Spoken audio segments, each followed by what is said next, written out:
नमस्कार मित्रों, मैं हिमांशु वर्मा आप सभी का स्वागत करता हूं अपने YouTube चैनल पॉलिटेक्निक क्लासेस में।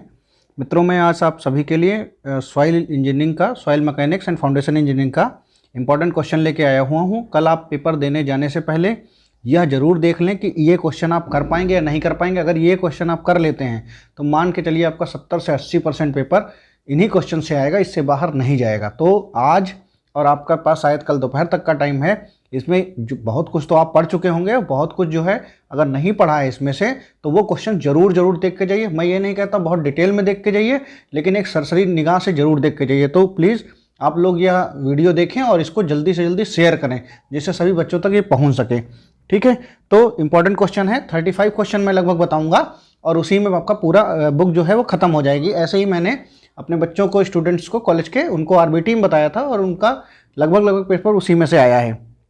चलिए देखते हैं। पहला क्वेश्चन है मृदा की परिभाषा। तो आपका मृदा क्या होती है, उसके प्रकार क्या होते हैं, उसका उत्पत्ति का वर्णन करना है। उसमें जो आप एक चार्ट बना हुआ है, देखा होगा, डायग्राम बना हुआ है जिसे अपह्यूअल वाला, ठीक है, अपह्यूअल ट्रांसपोर्ट वाला, वो फिगर बनाना है। तो उत्पत्ति का आपका वर्णन हो जाएगा। उसके बाद ससंजक मृदा और असंजक मृदा में कोहेसिव और नॉन कोहेसिव सॉइल में डिफरेंस बताना है। फिर फेज डायग्राम बताना, जो इंग्लिश हिंदी की दिक्कत है वो सेंटेंस सुनते रहे हमारा। फेज डायग्राम बनाना है। फेज डायग्राम क्या होता है कि 3 फेज डायग्राम आपने पढ़ा है, ठीक है, वो क्या होता है, उसमें कैसे कैसे उसको मेंशन करते हैं, उसका क्या क्या रिलेशन होते हैं। तो मृदा में उपस्थित जलांश का निर्धारण और उसकी पिक्नोमीटर जो प्रोसेस है या पिक्नोमीटर विधि है उसका भी पता आपको होना चाहिए। रिक्तता अनुपात, संरक्षणता, संतृप्ति अंश और जलांश, ठीक है, ये आपको इनके डेफिनेशंस ये 1-1, 2-2 नंबर में छोटे क्वेश्चन में पूछा जा सकता है। ठीक है, फार्मूले भी इनके देख लीजिएगा। ठीक है, तो रिक्तता अनुपात, संरक्षणता, संतृप्ति अंश और जलांश। ठीक है, उसके बाद बात करते हैं रिक्तता अनुपात और संरक्षणता में अंतर क्या है, यह भी।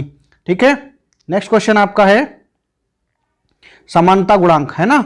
समानता गुणांक आपने पढ़ा होगा, ठीक है, कॉफिशिएंट ऑफ कर्वेचर और आपका ये वक्रता गुणांक, कॉफिशिएंट ऑफ कर्वेचर, ठीक है, तो और कॉफिशिएंट ऑफ यूनिफॉर्मिटी, इन दोनों को पढ़ा होगा आपने। तो समानता गुणांक यूनिफॉर्मिटी और कॉफिशिएंट ऑफ कर्वेचर वक्रता गुणांक। फिर अटरबर्ग लिमिट्स, फिर फ्लो इंडेक्स, ठीक है, सुघट्यता सूचकांक है आपका। क्या होता है सुघट्यता सूचकांक, आपका जो सुघट्यता सूचकांक है और संकुचन सूचकांक, एक श्रिंकेज इंडेक्स होगा, एक आपका होगा प्लास्टिसिटी इंडेक्स, ठीक है, तो वो देख लीजिएगा। और कंसिस्टेंसी इंडेक्स होगा, तो ये इंडेक्स देख लीजिएगा। ठीक है, तो देखिए मैंने यहाँ पर सारे लिखे रखे हैं, आपको सारे बताए हुए हैं।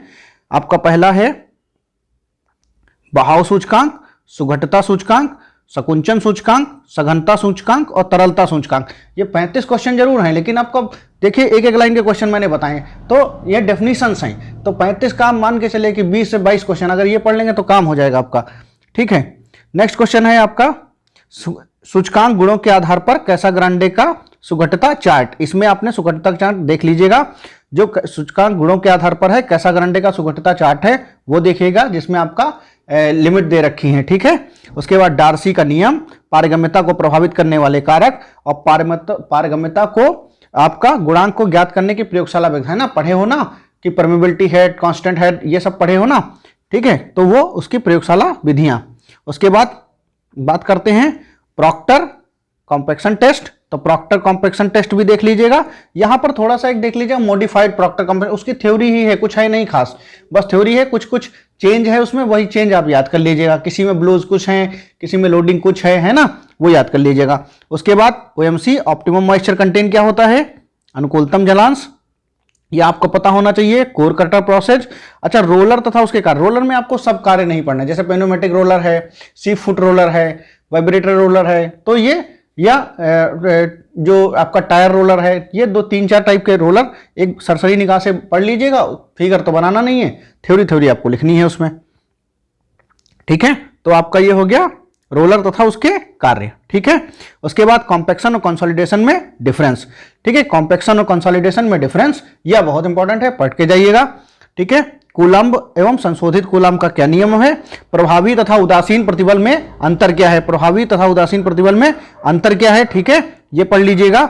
नेक्स्ट आपका है प्रयोगशाला में अपरूपण सामर्थ्य ज्ञात करने की विधियां। प्रयोगशाला में अपरूपण सामर्थ्य ज्ञात करने की क्या विधियां हैं, मृदा दाब तथा उसका प्रकार क्या है, निष्क्रिय मृदा दाब क्या होता है, ठीक है, निष्क्रिय मृदा दाब क्या होता है, रैनकाइन का मृदा दाब सिद्धांत, यह आपको पता होना चाहिए। ठीक है, उथली तथा गहरी नींव प्रकार सहित। देखिए एक चीज यहां पर देखिए, उथली तथा गहरी नींव पूछेगा, उथली नींव और गहरी नींव में क्या अंतर होता है ये भी पूछ सकता है। उथली नींव कितने प्रकार, उथली नींव क्या होती है, उथली नींव के प्रकार बताइए, उसमें किसी एक का वर्णन कीजिए। या गहरी नींव क्या होती है, गहरी नींव के प्रकार बताइए तथा किसी एक का वर्णन करिए।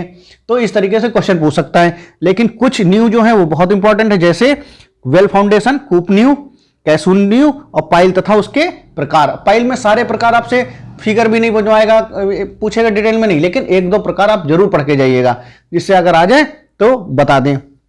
ठीक है, तो उसके बाद नेक्स्ट क्वेश्चन है आपका, मृदा की भार धारण क्षमता की ज्ञात करने की विधियां जो हैं उसमें आपका प्लेट लोड टेस्ट और गुरुत्व भार प्रणाली एवं प्रतिक्रिया भार प्रणाली, मैंने तीनों दे दी हैं। अधिकतर पूछी जाती है प्लेट लोड और गुरुत्व भार, लेकिन आप प्रतिक्रिया भार भी पढ़ लीजिएगा, क्या पता एग्जामिनर का मन उसने ये उठा के ना ये दे दिया तो आप फिर कहेंगे कि सर पता नहीं क्या बताए थे।